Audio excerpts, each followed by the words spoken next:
सोचिए और अमीर बनिए। अध्याय 2। इच्छा। सभी उपलब्धियों का प्रारंभिक बिंदु, धनवान होने की तरफ पहला कदम। जब एडविन सी बर्न 30 से अधिक साल पहले ऑरेंज न्यूयर्सी में मालगाड़ी से नीचे उतरे, भले ही वे एक भिखमंगे के समान थे और दिखाई दे रहे थे, लेकिन उनके विचार एक राजा जैसे थे। जब उन्होंने रेल की पटरियों से थॉमस एडिसन के कार्यालय में जाने का रास्ता पकड़ा तो उनका दिमाग काम में लगा हुआ था। उन्होंने अपने आप को एडिसन के समक्ष देखा। उन्होंने अपने आप को श्री एडिसन से अपने जीवन के उपयोग जुनून का उपयोग करने के एक अवसर देने का अनुरोध करते हुए सुना। महान आविष्कार का व्यापार साझेदारी बनने का एक धधकती हुई इच्छा।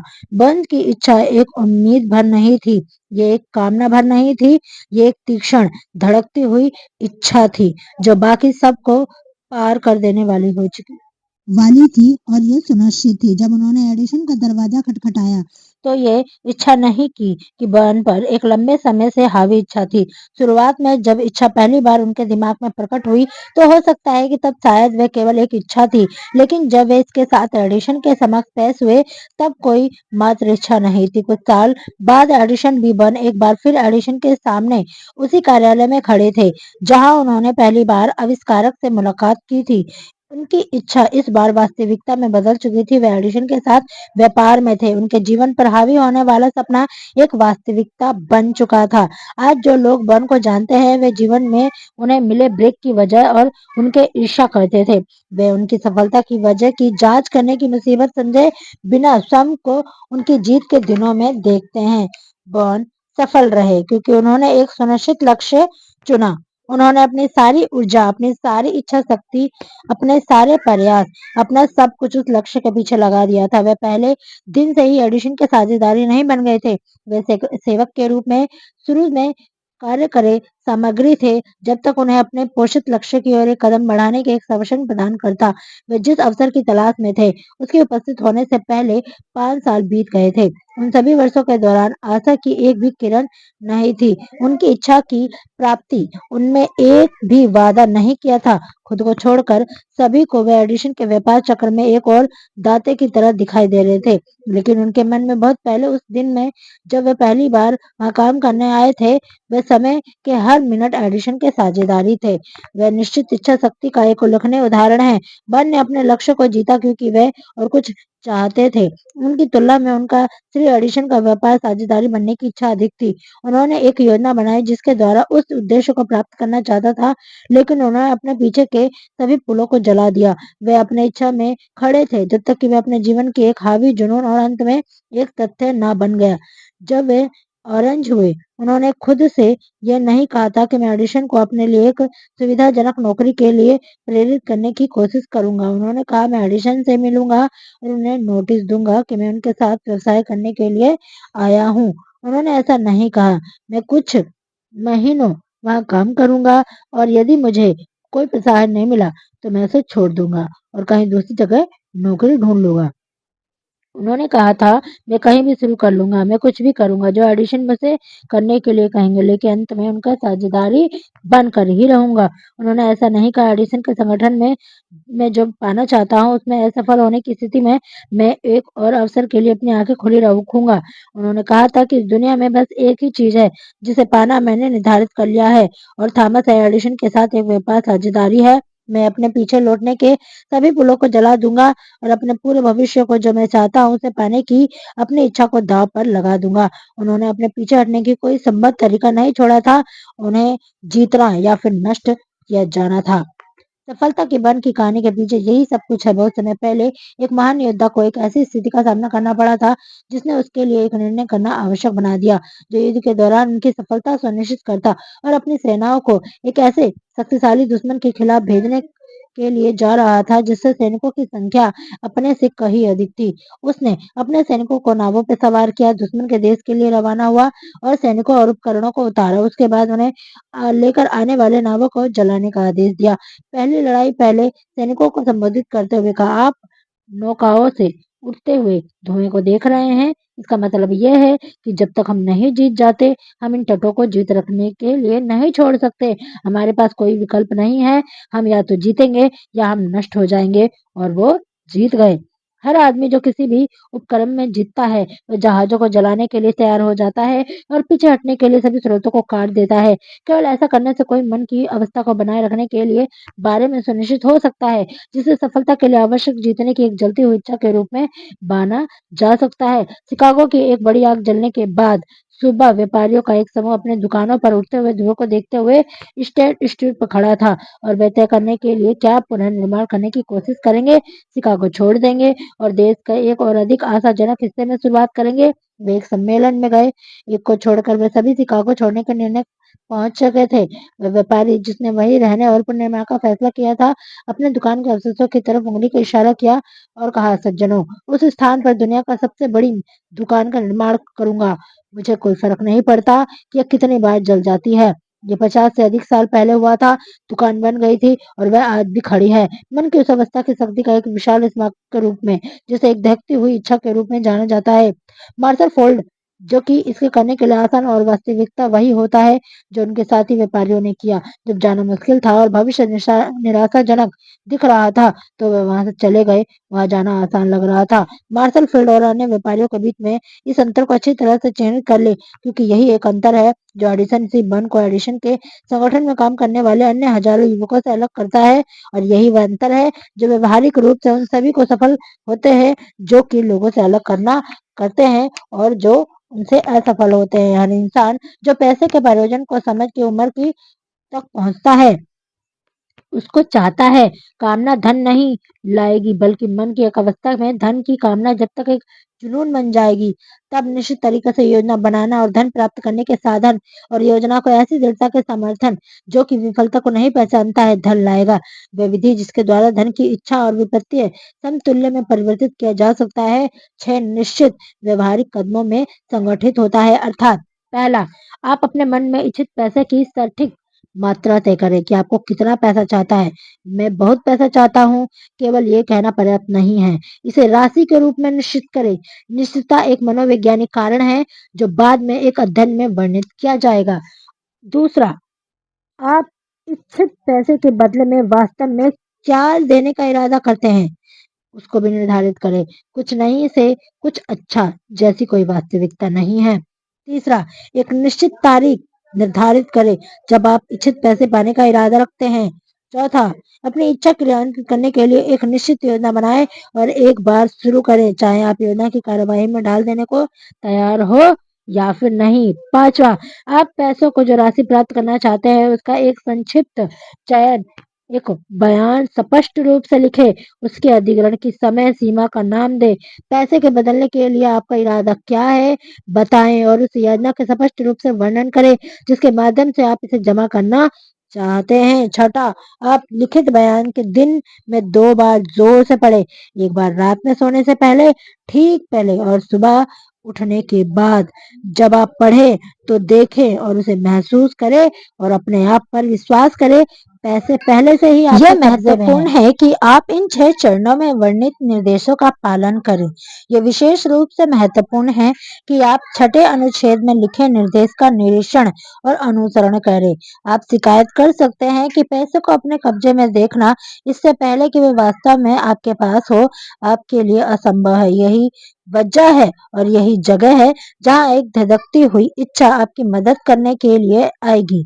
यदि आप वास्तव में इतनी उत्सुकता से पैसे की इच्छा रखते हैं कि आपकी इच्छा एक जुनून बन जाती है, तो आपने आपको ये समझने के लिए आपको कोई कठिनाई नहीं होगी कि आप इसे हासिल करेंगे। लक्ष्य है पैसा चाहना और इसे पाने के लिए दृढ़ संकल्प बनाना। आप अपने आप को समझा सके कि आपको प्राप्त होगा। केवल वे लोग जो धन सचेत किए हुए हैं हमेशा भारी मात्रा में धन जमा करते हैं। धन सचेत का मतलब है कि मन धन की इच्छा से इतनी अच्छी तरह संतृप्त हो गया है कि व्यक्ति देख सकता है कि वह पहले से ही उसके स्वयं के कब्जे में है। दीक्षित, जो मानव मन के काम करने के सिद्धांतों में शिक्षित नहीं किया गया है, उसे यह निर्देश अव्यवहारिक दिखाई दे सकता है। यह उन सभी के लिए मददगार हो सकता है जो 6 चरणों की सिद्धता को पहचानने के असमर्थ हैं, जो जानकारी वो देते हैं जिसे एडी कॉर्नी ने, जिसने स्टील मिलों में एक साधारण मजदूर के रूप में शुरुआत की थी, लेकिन अपनी छोटी शुरुआत के बावजूद इन सिद्धांतों को अपने लिए $100 मिलियन में काफी अधिक के लिए एक भाग्य की उपज बनाने के लिए प्रतिबद्ध करते हुए प्राप्त कर लिया था।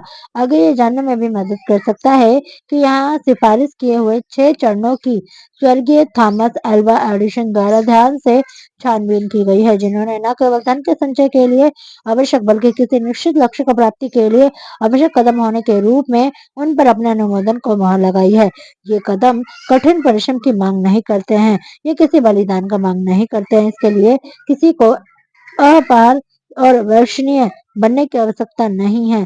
इनको लागू करने के लिए भारी भरमक मात्रा में शिक्षा की मांग नहीं की जाती, लेकिन इन 6 चरणों का सफल अनुप्रयोग किसी व्यक्ति को यह देखने के और समझने में सक्षम करने के लिए पर्याप्त कल्पना की मांग करता है कि धन का संचय एक मौके अच्छी किस्मत भाग्य पर नहीं छोड़ा जा सकता। लोगों को पता होना चाहिए कि वह सभी जिन्होंने एक बड़ा भाग्य पाया है, उन्होंने धन हासिल करने से पहले एक निश्चित मात्रा में वासना, कामना, सपना देखना, उम्मीद करना और नियोजन का कार्य किया है।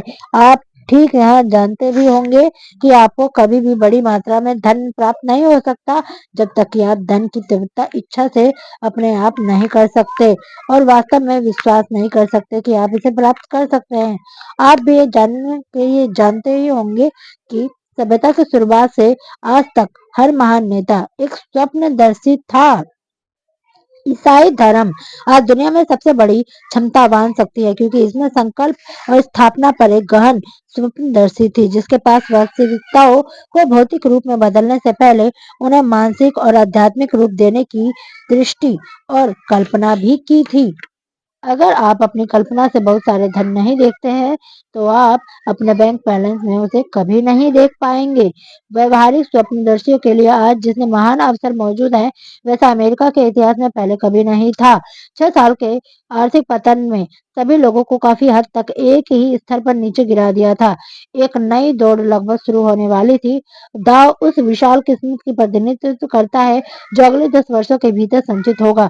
दौड़ के नियम बदल गए हैं, क्योंकि अब हम एक बदली हुई दुनिया में रहते हैं, जो कि निश्चित रूप से उस जनता के पक्ष में है जिसके पास अवसाद के दौरान मौजूदा परिस्थितियों में, जब हम डर में वृद्धि और विकास में लकवा मार गया हो, जीतने का कोई अवसर बहुत कम या लगभग नहीं है। हमें जो धन इस दौड़ में शामिल है, वो जानते हैं कि प्रोत्साहित किया जाना चाहिए। वह बदली हुई दुनिया जिसमें हम रहते हैं, उन नए विचारों, नए करने के लिए काम के तरीकों, नए नेताओं, नवाविष्कारों, शिक्षण के लिए नए तरीकों और विपणन में नए तरीकों, नई पुस्तक, नई साहित्य, रेडियो के लिए नई सुविधा, चलचित्र के लिए नए विचारों की मांग करता है। नए और बेहतर काम करने के लिए इन सभी मांगों के पीछे एक गुणवत्ता है जो किसी के पास जीत के लिए आवश्यक होनी चाहिए, और वह है उद्देश्य की निश्चितता और वह क्या चाहता है का ज्ञान, उसे पाने की तीव्र इच्छा। व्यापार मंदी को एक युग की मौत और एक अन्य का जन्म चिन्ह करती है। इस बदली हुई दुनिया का व्यवहारिक स्वप्नदर्शियों की आवश्यकता है, जो कर सकते हैं और अपने स्वप्न को कार्यवाही में लगा देंगे। व्यवहारिक स्वप्नदर्शी हमेशा सभ्यता के प्रतिमान निर्माता रहे हैं और हमेशा रहेंगे।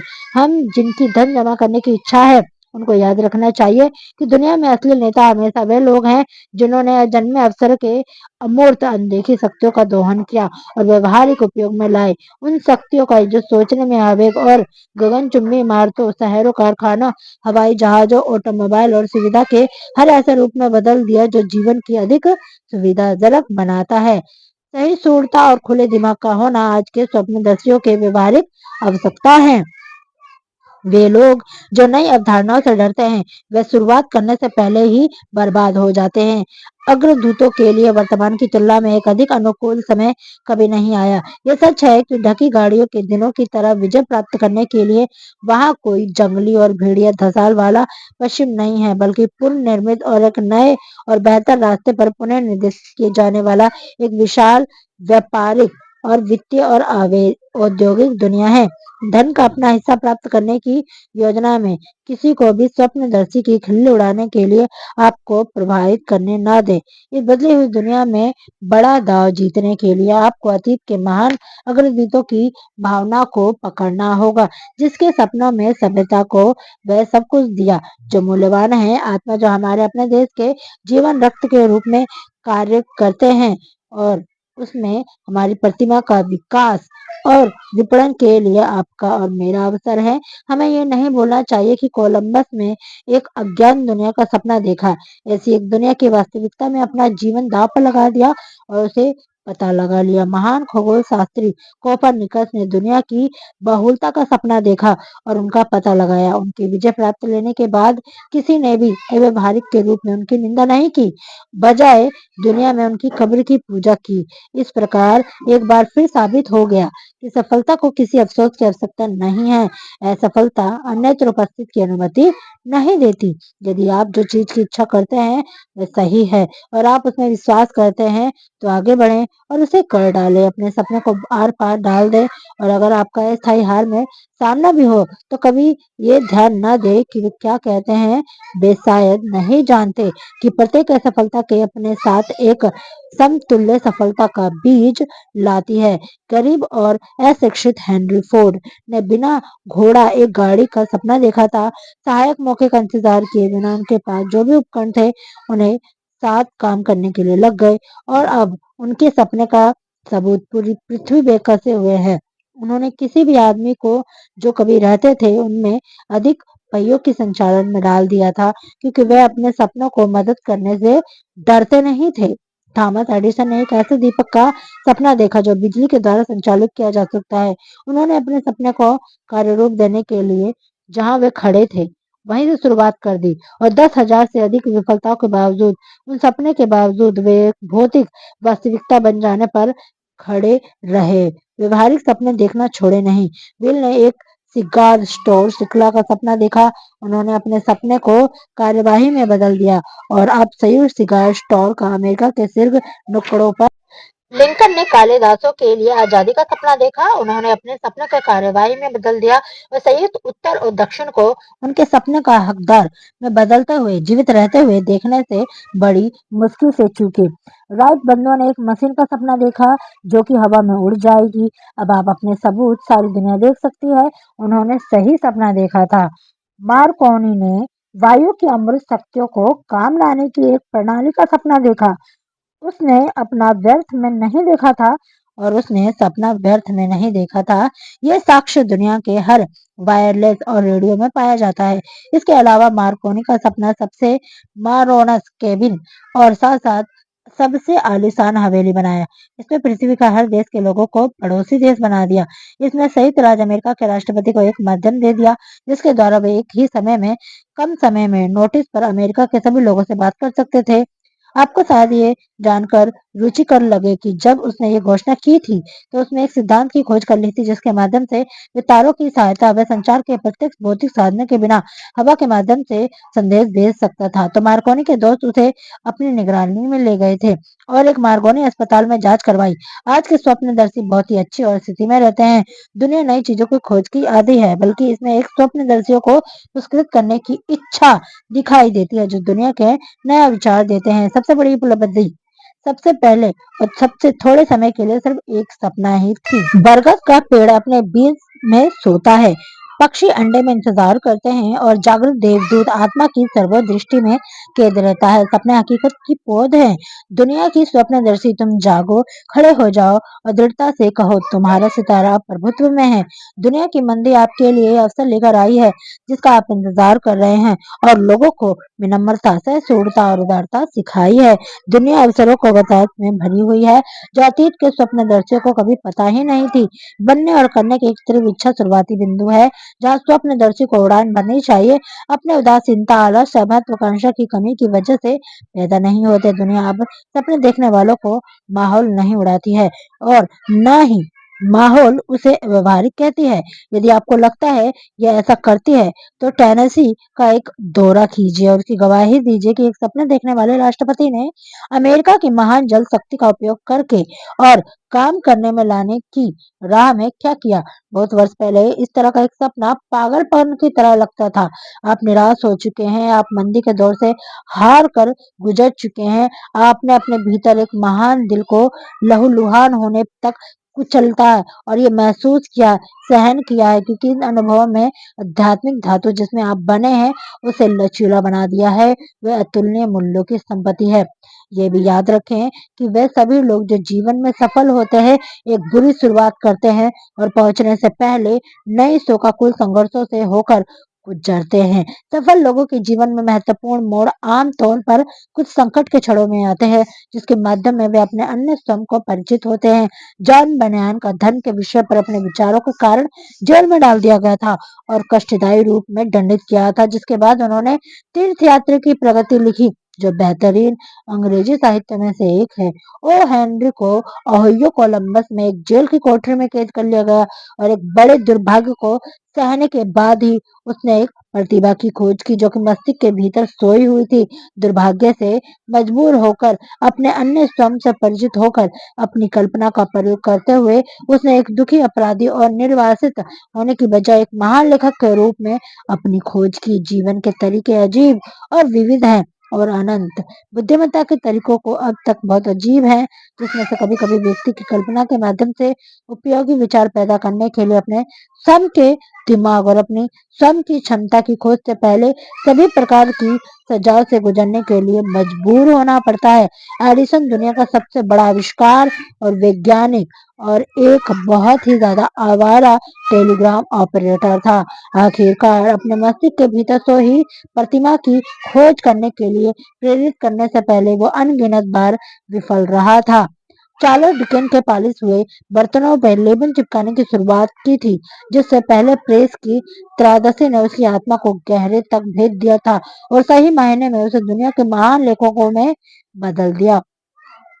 उस त्रासदी ने पहले डेविस कॉपरफील्ड फिर अन्य लोगों के सिलसिले की उत्पत्ति की, जिन्होंने इस और समृद्ध उन सभी के लिए एक बेहतर दुनिया बना दिया जिन्होंने उसकी किताबें पढ़ी।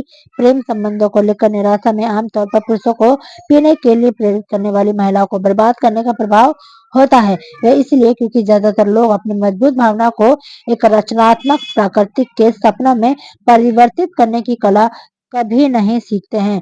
हेलेन किलवर जन्म के फौरन बाद बहरी, गूंगी और अंधी हो गई। उसने सबसे बड़े दुर्भावना के बावजूद सर्वश्रेष्ठ इतिहास के पन्नों में अमिट रूप से अपना नाम उसके लिखा पूरे है। जीवन काल में सबूत के रूप में कार्य किया कि कोई भी कभी भी नहीं हराया जा सकता जब तक हार को वास्तविकता के रूप में स्वीकार नहीं किया जाए। रॉबर्ट बर्न्स एक अनपढ़ ग्रामीण लड़का था। वह गरीबी से शापित था और इसके साथ साथ वह एक शराबी के रूप में बड़ा हुआ था। दुनिया उसके रहने के कारण एक बेहतर जगह बन गई थी क्योंकि उसने कविता में सुंदर विचारों को पुरोया था। इस तरह अपने एक टांगा तोड़ा और उसकी जगह एक गुलाब लगा दिया था। बुकर टी वाशिंगटन जाति और रंग से विकलांग गुलामी में पैदा हुए थे क्योंकि वे सहिष्णु थे, सभी विषयों पर उनके खुले विचार थे और वे एक स्वप्नदर्शी इंसान थे। उन्होंने एक पूरी नस्ल पर सदा के लिए अपने विचार के छाप छोड़ दिए। बीथोवेन बहरे थे, मिल्टन अंधे थे, लेकिन उनके नाम तब तक रहेंगे जब तक समय रहेगा, क्योंकि उन्होंने सपना देखा और अपने सपनों को संगठित विचार में परिवर्तित किया। अगले अध्याय पर जाने से पहले अपने मन में नए सिरे से आशा को रोशनी, विचार, साहस, सहिष्णुता जागृत करें। यदि आपके पास दिमाग की ये स्थितियां और वर्णित सिद्धांतों पर कार्य करने का ज्ञान है तो बाकी और कुछ भी आपको चाहिए। जब तक आपके लिए तैयार होंगे वे आपके पास आ जाएंगे। इमर्सन ने अपने विचारों को इन शब्दों में व्यक्त किया था कि हर कहावत, हर किताब, हर पर्याय जो सहायता और आराम के लिए आपसे संबंधित है, खुले या घुमावदार मार्ग से निश्चित रूप से घर आ ही जाएगा। हर दोस्त जो बहुत शानदार नहीं होगा लेकिन उसकी आत्मा में महानता और करुणा होगी, तुम्हें अपने आलिंगन में संभाल कर रखेगा। एक चीज को चाहने और उसे पाने के लिए तैयार होने के बीच में एक अंतर होता है। कोई भी किसी भी चीज के लिए तब तक तैयार नहीं होता जब तक उसे विश्वास ना हो कि वह उसे हासिल कर सकता है। मन की स्थिति विश्वास की होनी चाहिए, मात्र आशा या इच्छा नहीं।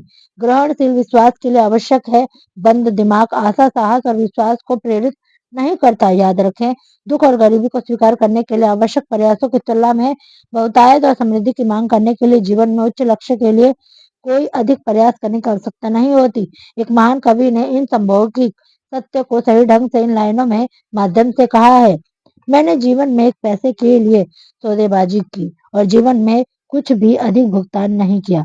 हालांकि मैंने शाम को विनती की जब मैंने अपने अल्प संचय की गिनती की, क्योंकि जीवन सिर्फ एक मालिक है, वह वही देता है जो आप मांगते हैं। लेकिन यदि एक बार आपने मजदूरी निर्धारित कर ली, फिर क्यों आपको कार्यवाहन करना चाहिए? मैंने एक सेवक के बड़े भाई पर काम किया, केवल निराशा जानने के लिए। मैंने जीवन में जो कुछ भी मजदूरी मांगी, जीवन ने स्वेच्छा से चुका दिया। इच्छा प्रकृति माँ को पराजित करती है। इस अध्याय के लिए इस उपयुक्त शिखर के रूप में सबसे सामान्य व्यक्ति जिसे आज तक मैंने जाना है, उसमें से एक परिचय कराना चाहता हूँ। मैंने उसे पहली बार 24 साल पहले उसके पैदा होने के कुछ ही मिनटों के बाद देखा था। वे कानों के किसी भी शारीरिक लक्षण के बिना दुनिया में आया था। डॉक्टर पर राय देने के दबाव डालने पर उसने स्वीकार किया कि शायद बच्चा जीवन भर के लिए बहरा और गूंगा हो सकता है। मैंने डॉक्टर की राय को चुनौती दी। मुझे ऐसा करने का अधिकार था। मैं बच्चे का पिता था। मैं भी एक निर्णय पर पहुंच गया और एक राय प्रदान की, लेकिन मैंने अपनी राय को चुपचाप व्यक्त की, अपने दिल को गोपनीयता में रखा। मैंने फैसला किया, मेरे बेटों को सुनना और बोलना होगा। प्रकृति के बच्चे के कान के बिना भेज सकती है, लेकिन प्रकृति मुझे पीड़ा के वास्तविकता को स्वीकार करने के लिए प्रवृत्ति नहीं कर सकती थी। मैं जानता था कि मेरे अपने मन में मेरा बेटा सुनेगा और बोलेगा, लेकिन कैसे? मुझे ये विश्वास था कि कोई तरीका अवश्य होगा और मैं जानता था कि ये खोज लूंगा। मैं अमर इमर्सन के शब्दों के बारे में सोच रहा था कि चीजों को पूरा करना पाठ्यक्रम हमारे आस्था रखना सिखाता है। हमें केवल आज्ञा मानने की जरूरत होती है। हम में से प्रत्येक के लिए मार्गदर्शन और धीरे से सुनकर हम सही शब्द सुन लेंगे। सही शब्द इच्छा किसी भी अन्य चीज से अधिक। मैंने इच्छा की कि मेरे बेटे को बहरा गूंगा नहीं होना चाहिए। उस इच्छा ने मैं सभी को पीछे हटा दिया और एक पल के लिए मैं भी नहीं था। कई साल पहले मैंने लिखा था, हमारी एकमात्र सीमाएं वही है जो हम अपने मन की स्थापित करते हैं। पहली बार मुझे हैरानी हुई, वह बयान सत्य था। मेरे सामने बिस्तर पर पड़ा एक अभी अभी पैदा हुआ बच्चा सुनने की प्रकृति उपकरणों से विहीन था। भले ही वह सुन और बोल सके, वह स्पष्ट रूप से जीवन भर के लिए विपरीत था। निश्चित रूप से ये एक सीमा थी जिसे उस बच्चे ने अपने खुद के मन में स्थापित नहीं किया था। मैं इसके बारे में क्या कर सकता था? किसी तरह से मैं कानों की सहायता के बिना उसके मस्तिष्क की ध्वनि संकेत पहुंचाने के साधन और तरीकों के लिए उस बच्चे के मन में अपनी तीव्र इच्छा का प्रलोभन का रास्ता खोजने लगा। जितनी जल्दी बच्चा सहयोग करके करने लायक हुआ और बड़ा हुआ, उसके दिमाग को सुनने की तीव्र इच्छा से इस प्रकार पूरी तरह से बह दिया। प्रकृति इससे अपने तरीकों के द्वारा इसे भौतिक वास्तविकता में बदल देती। ये सारे सोच रहे मेरे मन में जगह ले ली, लेकिन मैंने इसके बारे में किसी से बात नहीं की। हर दिन मैं एक बेटे का मुख बधिर होना स्वीकार नहीं करते हुए उस प्रतिज्ञा को दोहराता जो मैंने खुद से की थी। जैसे ही वह बड़ा हुआ, अपने चारों ओर की चीजों पर ध्यान देना शुरू कर दिया। हमने देखा कि उसके पास थोड़ी मात्रा में सुनने की शक्ति है। जब वह उस उम्र में पहुंचा जहाँ बच्चे आमतौर पर बात करना शुरू कर देते हैं, उसने बात करने का कोई प्रयास ही नहीं किया, लेकिन हम उसके कार्यों से बता सकते थे कि वह थोड़ी-थोड़ी कुछ आवाजें सुन सकता है। यही सब मैं जानना चाहता था। मैं आश्वस्त था कि यदि वह थोड़ा भी सुन सकता है, तो शायद अधिक से अधिक सुनने की क्षमता का विकास कर सकता है। फिर ऐसा कुछ हुआ जिसे मुझे आशा थी, वह पूरी तरह से अनपेक्षित स्रोत में आया। हमने एक विट्रोला खरीदा। जब बच्चे ने पहली बार संगीत सुना, वह परम आनंद में चला गया और तुरंत संगीत को मशीन को हथियार लगने लगा। जल्द ही उसने उनमें से कुछ निश्चित रिकॉर्डिंग को अपने पसंद प्रदर्शित की। रिपोर्टरी का रास्ता लंबा था। एक अफसर एक विक्ट्रोला के सामने खड़े होकर डिब्बे के किनारों पर दांतों से जोड़कर पकड़कर उसने हिस्सा को 2 घंटे तक बार बार बजाया। उसकी यह स्वयं बनाई गई आदत का महत्व कई सालों बाद तक स्पष्ट नहीं हो पाया था, क्योंकि हमने उस वक्त ध्वनि के अस्थिर चालन के सिद्धांत के बारे में कभी नहीं सुना था। उसके द्वारा विक्ट्रोला का प्रयोग करने के बाद मैंने पाया कि जब उसके कर्ण मूल या मस्तिष्क के आधार पर मैं होठों के स्पर्श में उससे बात करता था, वह मुझे काफी स्पष्ट रूप से सुन सकता था। इन खोजों ने मेरे अधिकार और मेरे आवश्यक का माध्यम दे दिया, जिसके द्वारा मैं अपने बेटे को सुनने बोलने की क्षमता के विकास में मदद करने के लिए अपनी तीव्र इच्छा की वास्तविकता में बदलना शुरू किया। उस समय तक कुछ निश्चित शब्दों को बोलने की कोशिश कर रहा था। वह दृष्टिकोण हिम्मत बढ़ाने में कोसों दूर था, लेकिन विश्वास के द्वारा समर्थित इच्छा के असंभव जैसा कोई शब्द नहीं जानती। यह निर्धारित करने के बाद वे मेरी आवाज स्पष्ट रूप से सुन सकता था। मैंने सुनने और बोलने की इच्छा को तुरंत ही उसके दिमाग में भेजना शुरू कर दिया। मैंने जल्द ही खोज लिया कि बच्चे को सोने के समय की कहानी में मजा आता था, तो मैंने उसमें आत्मनिर्भरता, कल्पना, सुनने और सामान्य रहने की एक गहरी इच्छा के विकास के लिए बनाई गई कहानियों के सृजन के लिए काम करने लगा। विशेषकर एक कहानी थी जिसे मैंने हर बार जब भी सुनाई कुछ नया और नाटकीय रंग देखकर जोर दिया। उसका प्रारंभ उसके दिमाग में ये रोपित विचार करने के लिए तैयार किया गया कि उसका दुख एक दायित्व नहीं बल्कि बहुत अधिक मूल्यवान एक परिसंपत्ति था। इस तथ्य के बावजूद कि सारा दर्शन जिसकी मैंने जांच की थी स्पष्ट रूप से संकेत दिया कि हर विपरीत परिस्थिति के साथ एक बराबर श्रेष्ठता के बीच लाती है। मुझे यह अवश्य ही स्वीकार करना चाहिए कि मुझे इसका जरा सा भी अंदाजा नहीं था कि वह दुखी कभी भी एक परिसंपत्ति कैसे बन सकता है। हालांकि मैंने सोने के समय कहानियों के दर्शन लपेटने में अपना अभ्यास जारी रखा, उस उम्मीद से कि वह समय आएगा जब वह कोई योजना बना लेगा जिसके द्वारा उसकी अक्षमता में किसी उपयोगी उद्देश्य को पूरा किया जा सकेगा। मुझे स्पष्ट रूप से कारण बताया गया था कि कानों और सुनने की प्रकृति की जो क्षमता होती है उसमें कमी की कोई प्रकृति प्रतिरूप नहीं थी। विश्वास द्वारा समर्थित इच्छा के कारण को एक तरफ धकेल दिया गया और मुझे जारी रखने के लिए प्रेरित किया गया। मैंने जैसे ही पीछे मुड़कर अनुभव का विश्लेषण करता हूँ, तो मैं देख सकता था कि मुझ में मेरे बेटे की आस्था का आश्चर्यजनक परिणाम के साथ बहुत गहरा संबंध था। मैंने उसको जो भी बताया, उस पर उसने कोई सवाल नहीं किया। मैंने उस पर विचार थोप दिया। उसके पास अपने बड़े भाई की तुलना में एक विशिष्ट बढ़त है। वह बढ़त कई मायनों में खुद को दर्शाएगी। उदाहरण के लिए स्कूल में शिक्षक जब देखेंगे कि उसके कान नहीं हैं, तो इस कारण वे विशेष ध्यान रखेंगे कि असाधारण दयालुता के साथ व्यवहार करेंगे, जो वे हमेशा करते हैं। उसकी माँ ने शिक्षकों से बात करके और उसके साथ बच्चों का आवश्यक अतिरिक्त ध्यान देने की व्यवस्था करके सब देखा है। मैंने उसे विचार भी दिया कि जब वह अखबारों को बेचने लायक बड़ा हो जाएगा, तो उसका बड़ा भाई पहले से ही एक अखबार का व्यापारी बन गया था, तब उसके पास अपने भाई पर बड़ी बढ़त होगी। इस वजह से लोग देख सकेंगे कि इस तथ्य के बावजूद उसके कान नहीं थे, वे उज्जवल मेहनती लड़का था। वे उसके सामान के लिए अतिरिक्त पैसा भुगतान करेंगे। हम देख सकते थे कि धीरे धीरे बच्चे की सुनने की क्षमता में सुधार हो रहा था। इसके अलावा अपने दुख के कारण उसके पास स्वयं के प्रति सजग होने की थोड़ी सी भी प्रवृत्ति नहीं थी। जब वह 7 साल का था, तो उसने पहली बार यह साबित किया कि उसके दिमाग की सर्विसिंग का हमारा तरीका सफल हो रहा है। कई महीने तक उसने समाचार पत्रों की बिक्री के विशेषाधिकारी के लिए विनती की, लेकिन उसकी माँ अपनी सहमति नहीं देती थी। उसे डर था कि उसके बहरेपन के लिए उसके अकेले सड़क पर जाना सुरक्षित नहीं होगा। अंत में उसने मामला अपने खुद के हाथों में ले लिया और एक दोपहर जब उसे नौकरी के साथ घर पर छोड़ दिया गया एक दोपहर जब उसे नौकरों के साथ घर पर छोड़ दिया गया, तो वह रसोई घर की खिड़की पर चढ़ा और हाथ पैरों के सहारे जमीन पर गिरा और अपने आप निकल पड़ा। उसके पड़ोसी की ममोर्ची ने कार्य पूंजी के लिए 6 सेट उधार लिए और उसे अखबारों का निवेश किया, बेचा, पुनर्निवेशित किया और देर शाम तक दोहराता रहा। शेष निकालने और अपने बैंकर से उधार लिए गए 6 सेट वापस करने के बाद उसे 42 सेट का शुद्ध लाभ प्राप्त हुआ। जब वह रात घर पर आया तो उसने अपने हाथ में बरकस पैसा पकड़े अपने बिस्तर पे सोते हुए पाया। उसकी माँ उसके साथ जब उसका हाथ खोला तो सिक्के हटाए और रोई। सब मिलाकर उसने बेटे को पहली जीत पर रोना बहुत अनुचित लगा। मेरी प्रतिक्रिया उल्टी थी। मैं दिल से हंसा क्योंकि मैं जानता था कि बच्चे के मन में खुद में विश्वास है और वह रवैया स्थापित करने में मेरा प्रयास सफल हो चुका था। उसकी माँ ने देखा अपने पहले व्यापार उद्यम में एक छोटा सा बहरा लड़का जो सड़कों पर बाहर चला गया था पैसे कमाने के लिए अपने जीवन को खतरे में डालकर। मैंने एक बहादुर और महत्वाकांक्षी आत्मनिर्भर छोटे व्यापारी को देखा जिसकी स्वयं में प्रतिष्ठा 100% बढ़ गई थी क्योंकि उसने स्वयं में पहल कर व्यापार किया और जीत हासिल की थी। इस कार्रवाई ने मुझे खुश कर दिया क्योंकि मैं जानता था कि उसके साधन और संपन्नता की विशेषता को सबूत दिया जो कि जीवन भर उसके साथ रहता। इसके बाद घटनाओं ने इसे सच साबित कर दिया। जब उसका बड़ा भाई कुछ चाहता था, वे फर्श पर लेट जाता, हवा में तैराता, उसके लिए रोता और उसे पाल लेता। जब छोटा बहरा लड़का कुछ चाहता तो पैसे कमाने की एक योजना बनाता, फिर स्वयं इसे खरीद लेता और अभी भी इस योजना का पालन करता है।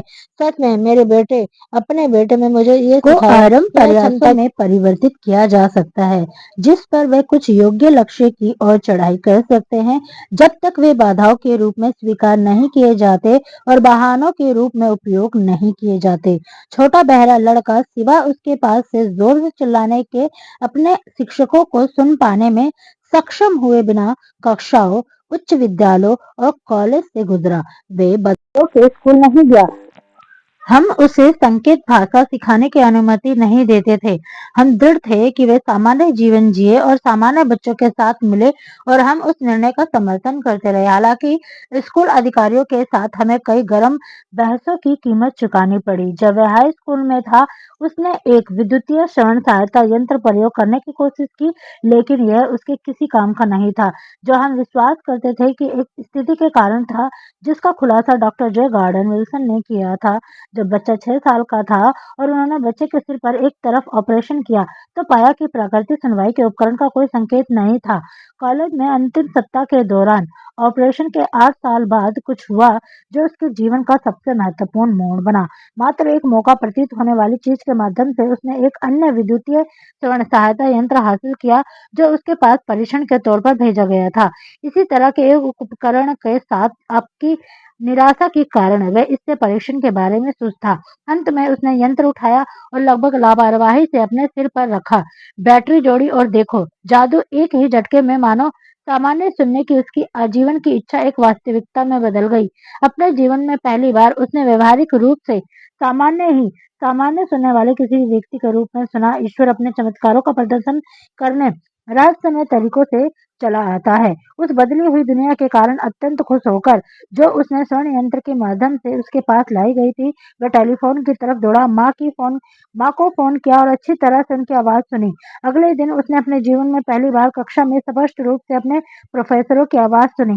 इससे पहले कि वह केवल तब सुन सकता था जब वे कम दूरी से चिल्लाते थे। उससे रेडियो सुना और उसके बात करते हुए चित्रों को देखा। अपने जीवन में पहली बार उसने जोर जोर से बात करने की आवश्यकता के बिना वे अन्य लोगों के साथ स्वतंत्र रूप से बातचीत कर सकता था। सच में उसने एक बदली हुई दुनिया हासिल कर ली थी। हमने प्रकृति की त्रुटि को स्वीकार करने में मना कर दिया था और लगातार इच्छा से मात्र उपलब्ध व्यवहारिक साधनों के माध्यम से हमने प्रकृति की यह त्रुटि सही करने की प्रवृत्तियां किया था। इच्छा से लाभांश का भुगतान करना शुरू कर दिया था, लेकिन जीत अभी पूरी नहीं हुई थी।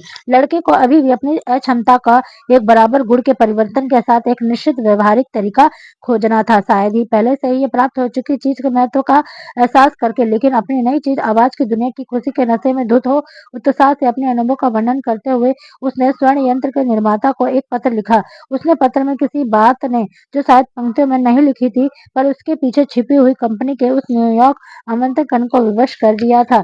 जब वह पहुंचा तो उसने कारखाने में ले गया गया और मुख्य अभियंता के साथ बात करते समय अपनी बदली हुई दुनिया के बारे में बताते हुए एक विचार या फिर एक प्रेरणा जो चाहे वह उसके दिमाग में कौंधी। यह विचार आवेग था जिसने उसके दुखों और सभी खूबी को परिवर्तित कर दिया, जिससे आने वाले समय में हजारों को पैसे और खुशी दोनों से लाभांश भुगतान का निर्धारण था। उस विचार के आयोग का तात्पर्य यह था कि उसके साथ हुआ कि वह लाखों लोगों की जो सुनने के उपकरणों के साथ बिना जीवन गुजारते थे, वह मदद कर सके। यदि वह उसने अपने बदली हुई दुनिया की कहानी बताने का एक रास्ता खोज सके, वह उसी समय अपने शेष जीवन को बधिर लोगों के उपयोगी सेवा प्रदान करने के लिए समर्पित करने का निर्णय पर पहुंच गया।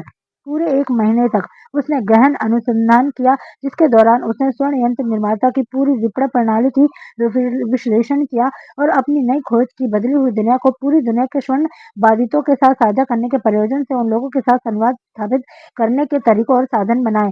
जब वह पूरा हो गया तब उसने निष्कर्षों के आधार पर 2 साल की लिखित योजना प्रस्तुत की। जब उसने योजना कंपनी के सामने प्रस्तुत की तो उसके महत्वाकांक्षा पूरी के रूप में उद्देश्य ने तुरंत ही एक पद दे दिया गया था। जब वह काम करने गया तब उसका सपना बहुत छोटा था, हजारों बहरे लोगों के लिए एक आशा और व्यवहारिक राहत माना उसकी किस्मत में लिखा था, जो उसकी मदद के बिना हमेशा के लिए गूंगे बहरे रहकर बर्बाद होते हुए थे। अपने स्वर्ण यंत्र के निर्माता के साथ जुड़ने के कुछ ही समय बाद उसने अपनी कंपनी के द्वारा आयोजित की गई गूंगे बहरों के सुनने और बात करने के शिक्षण के उद्देश्य के लिए एक कक्षा में भाग लेने के लिए मुझे आमंत्रित किया। मैंने शिक्षा के ऐसे एक रूप के बारे में नहीं सुना था, इसीलिए मैंने कक्षा के दौरा किया उस उलझन में, लेकिन उम्मीद के साथ मेरा समय पूरी तरह से बर्बाद नहीं हुआ। यहाँ मैंने एक प्रदर्शन देखा जिसमें मुझे उस कार्य का बहुत ही विस्तृत दृष्टि से, जिसने मैंने अपने बेटे के मन में सामान्य रूप से सुनने की इच्छा जागने और जिंदा रखने के लिए किया था। मैंने गूंगों और बहरों की उसी आत्म प्रयोग के माध्यम से वास्तव में सुनना और बात करना सिखाया जाता हुआ देखा, जिसका मैंने 20 से अधिक वर्ष से पहले अपने बेटे को गूंगे बहरेपन से बचाने के इस्तेमाल में किया था। इस प्रकार भाग्य के पहिए के कुछ अजीब मोड़ के माध्यम से मेरे बेटे ब्लेयर और मेरी किस्मत ने अभी तक अजन्मे लोगों के गूंगे बहरे को सही तरीके से सहायता देने के लिए नियत कर दिया गया है। जहाँ तक मुझे पता है, केवल हम ही वह जीवित इंसान हैं जिन्होंने ये तथ्य निश्चित रूप से स्थापित किया कि इस बीमारी को पीड़ित लोगों को गूंगा बहरापन सामान्य जीवन बहाल करने की हद तक सुधारा जा सकता है। इसे एक के लिए किया जा सकता है और अब दूसरों के लिए भी किया जा सकता है। मेरे मन में कोई भी शक नहीं है कि ब्लेयर जीवन भर एक मूक बधिर ही रह गया था। यदि उसकी माँ और मैं उसके मन को इस तरह ढालने में कामयाब नहीं होते हुए जैसे कि हमने किया था, उसके जन्म के समय लगभग देखभाल करने वाले डॉक्टर ने गोपनीय रूप से मैं बताया कि बच्चा कभी भी सुन या बोल नहीं सकेगा। कुछ हफ्ते पहले इस तरह के मामलों पर एक विख्यात विशेषज्ञ डॉक्टर इरविन बुरहीन ने एक ब्लेयर की बहुत ही अच्छी तरह से जांच की थी, और जब उन्होंने जाना कि मेरा बेटा बहुत अच्छी तरह से सुनता और बोलता है, तो वे बहुत ही चकित हुए और कहा कि उनके परीक्षण के संकेत दिया है कि सैद्धांतिक रूप से बच्चा सुनने के लिए बिल्कुल भी सक्षम नहीं होना चाहिए था, लेकिन बालक सुनता है। एक्सरे तस्वीरों में दिख रही इस तथ्य के बावजूद उनकी खोपड़ी में वे छेद नहीं है जहाँ से उसके कान में मस्तिष्क से जुड़े हुए दिखना चाहिए। जब मैंने उनके दिमाग में सुनने, बात करने और एक सामान्य व्यक्ति की तरह रहने की इच्छा को रोपा था, तो उस आवेग के साथ कुछ अनजाने प्रभाव उत्पन्न हुए, जिसे प्रकृति को उसके मस्तिष्क और बाहरी दुनिया के बीच में सेतु निर्माता करने और मौन की खाई को जोड़ने के लिए कुछ ऐसे तरीकों से प्रेरित किया जिसकी व्याख्या करने में उत्पन्न चिकित्सक विशेषज्ञ भी सक्षम नहीं। प्रकृति इस चमत्कार का प्रदर्शन कैसे करती है, इसका यहाँ तक का अनुमान लगाना भी मेरे लिए अपवित्रपूर्ण होगा। इस अजनबी अनुभव ने मैंने जो ग्रहण किया, जिसका विनम्र भाग से मैं जानता हूँ, अगर उसे दुनिया को जताने में मेरी उपेक्षित किया गया तो वो अक्षम होगा। अपना विश्वास बताना मेरा कर्तव्य है, और ये सौभाग्य की बात भी है जो बिना कारण नहीं है कि उस व्यक्ति के लिए कुछ भी असंभव नहीं है जो चिर स्थायी विश्वास के साथ इच्छा के पीछे खड़ा है। वास्तव में एक उज्ज्वलत इच्छा अपने को बड़े ही कुटिल तरीके से अपने भौतिक समतुल्य में परिवर्तित कर लेती है। ब्लेयर की इच्छा सामान्य स्वर्ण शक्ति की थी। जब उसने ये उसके पास था, तो वह ऐसी विकलांगता लेकर पैदा हुआ था जो किसी भी कम परिभाषित इच्छा वाले को बड़ी आसानी से भीख मांगने कटोरा लेकर सड़क पर भेज सकती थी। वही विकलांगता अब उसे पर्याप्त वित्तीय मदद और उसके शेष जीवन पर उपयोगी रोजगार देने के माध्यम से रूप सेवा के रूप में वादा करती है, जिसके द्वारा लाखों बहरे लोगों के लिए उपयोगी सेवा प्रस्तुत किया। जब वह एक बच्चा था, तो उसे विश्वास दिलाने के द्वारा उसका दुख एक महान परिसंपत्ति बन गया जिसे वह भुना सकता था। मैंने अपने मन में एक छोटा सफेद झूठ रोप दिया जिसमें अपने आप को उचित ठहराया। वास्तव में वहाँ कुछ भी सही या गलत नहीं था। जिसे विश्वास साथ है, उज्ज्वलत इच्छा व वास्तविकता नहीं बना सकते। ये गुण हर किसी को मुफ्त में उपलब्ध है। उन पुरुष और महिलाओं के साथ जिनकी व्यक्तिगत समस्या में पेश आने में अपने अनुभव और मैंने एक भी ऐसी मामला नहीं संभाला जो अधिक सुनिश्चित में इच्छा की शक्ति को दर्शाता हो। लेखक कभी कभी उन विषयों के लेखक की गलती कर जाते हैं जिनका सही, सतही और बहुत ही प्रारंभिक ज्ञान होता है। ये मेरा सौभाग्य रहा कि मुझे इच्छा की शक्ति की स्थिरता अपने ही बेटे के माध्यम से परीक्षण का अवसर प्राप्त हुआ। शायद ये देवी सहयोग ही था। वह अनुभव मुझे इस रूप में प्राप्त हुआ। जब इच्छा को परीक्षण के लिए रखा जाता है, तब क्या होता है, इसका एक उदाहरण के रूप में पेश करने के लिए निश्चित रूप से उसकी तुलना कोई भी बेहतर तरीके से तैयार नहीं है। यदि प्रकृति माँ की इच्छा के सामने झुकती है, तो यह एक तर्क संगत है कि लोग मात्र एक ज्वलित इच्छा को हरा सकते हैं। मानव मन की शक्ति अजीब और सहज है।